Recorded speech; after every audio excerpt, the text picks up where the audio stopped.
Доброго всем дня! Сегодня у нас 8 сентября 2023 года, Харьков, я продолжаю свой видеодневник. Сегодня у нас прекрасная солнечная погода, прохладно, с утра очень прохладно и, как вы можете видеть, я в теплой кофте записываю сейчас видео, хотя уже 12 часов дня. Я очень ночью замерзла. Было открыто окно, и я замерзла настолько, что пришлось завернуться в теплое одеяло. Ночи становятся осенними и холодными. Очень грустно осознавать то, что лето так быстро прошло. И теперь нас ждут холода, дожди. Но ничего, весна не за горами. Я люблю, в принципе, зиму. Я родилась зимой. Я очень люблю, когда снег. Я люблю все новогодние и рождественские праздники.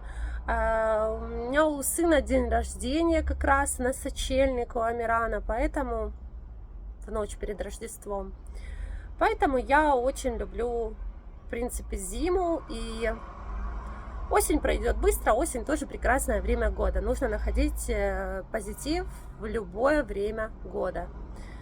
Любая пора по-своему хороша. Просто стоит лишь это увидеть. Хочу вам рассказать кое-что. Представьте, сейчас подхожу к Норе, 8 сентября, она мне говорит: у меня контрольная работа.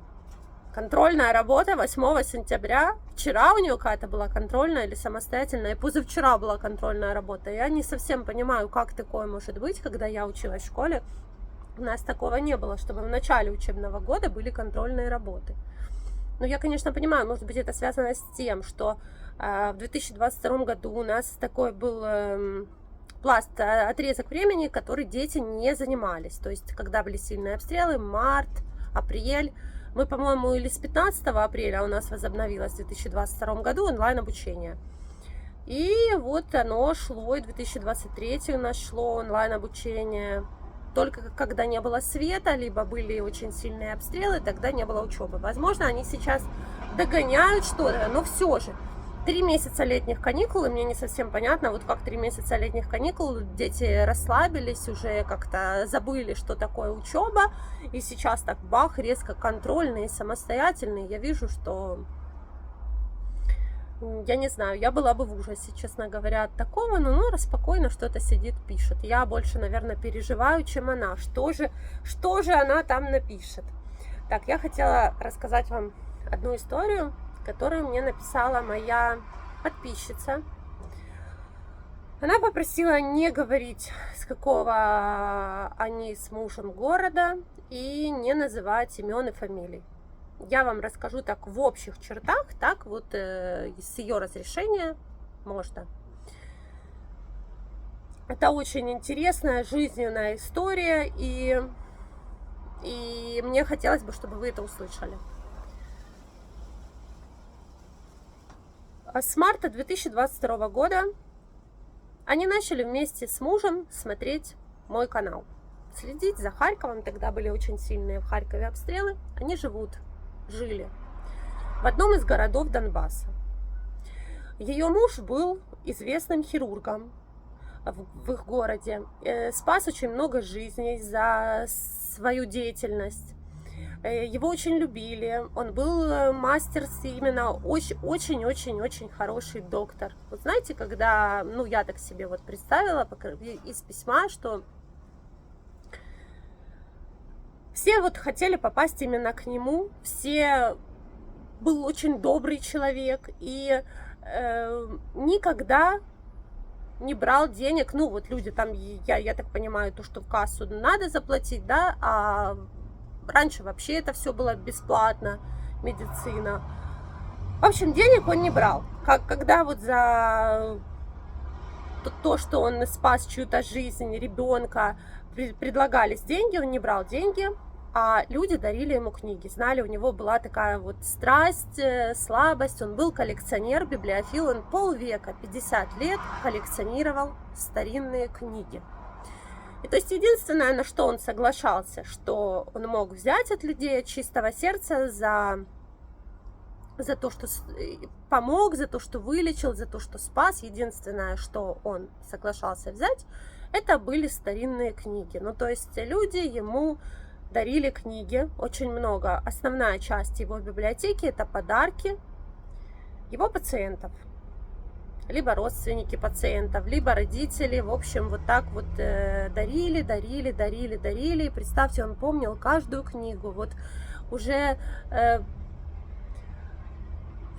почтенном возрасте он помнил каждую книгу. А вот эту вот мне там тогда-то подарили, а вот эту тогда. И еще часто вот люди даже оставляли в этих книгах, да, жучок, муравей. Люди оставляли в этих книгах слова благодарности за все, что он для них сделал. В общем, так случилось, что их город очень сильно обстреливался. В 2022 году, в 2023. И они смогли эвакуироваться, но он не смог эвакуировать свою библиотеку. Библиотека была на очень много тысяч томов. Никак он не смог эвакуировать свою библиотеку. Они взяли свою собачку и вдвоем с женой эвакуировались. Он очень страдал за свои... Ну, они тянули до последнего. Они не сидели, не выезжали никуда, вот пока уже жизнь просто не стало ни света, ни воды в городе, и все соседи уже уехали. И, то есть, когда была уже последняя возможность выехать, они взяли уже и выехали. До последнего он пытался эвакуировать свою библиотеку, он пытался задействовать всех, просил, но такой возможности не было. Не было возможности эвакуировать книги. Там пытался связаться и с местным историческим, краеведческим музеем. В общем, хотел уже, чтобы хотя бы кто-то спас эту библиотеку, потому что там были прижизненные редкие издания классиков. Да. Ты с корнем вырвал растение. Были много чего было хорошего. Об этом поздно вообще говорить. Шикарная была библиотека. То, что мне моя зрительница описала в письме, она добавила фотографии, которые единственное, что осталось, это фотографии вот этих вот книжных полок с книгами. Я, конечно, просто была в шоке. Вчера я затронула тему книг, да, я рассказывала про затопленную библиотеку в Стамбуле, и вот она решилась мне наконец-то написать. Она написала, что я уже несколько месяцев сажусь писать вам письмо и не могу, и закрываю компьютер, не могу. Значит, так что же случилось? В общем, они эвакуировались, и вскоре ее муж не смог пережить то, что библиотека осталась, то, что вообще все так происходит, и умер.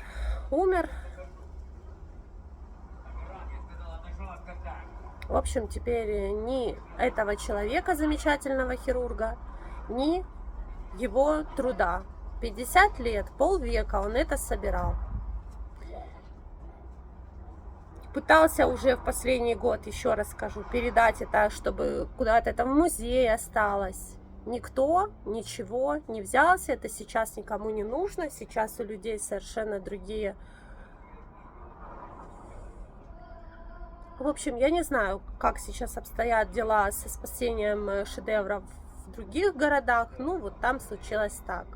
Это все в эту войну неинтересно. В эту войну у людей совершенно другие... Естественно, на первом месте стоит человеческая жизнь. Это в любом случае. Но если мы возьмем вот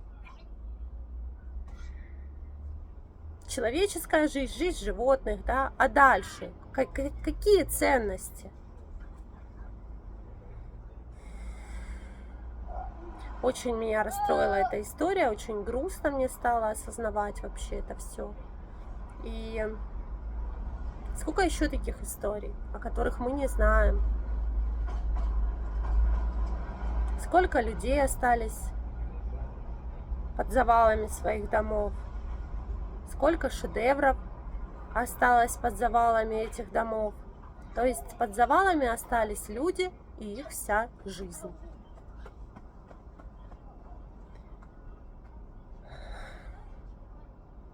Я все время говорю, что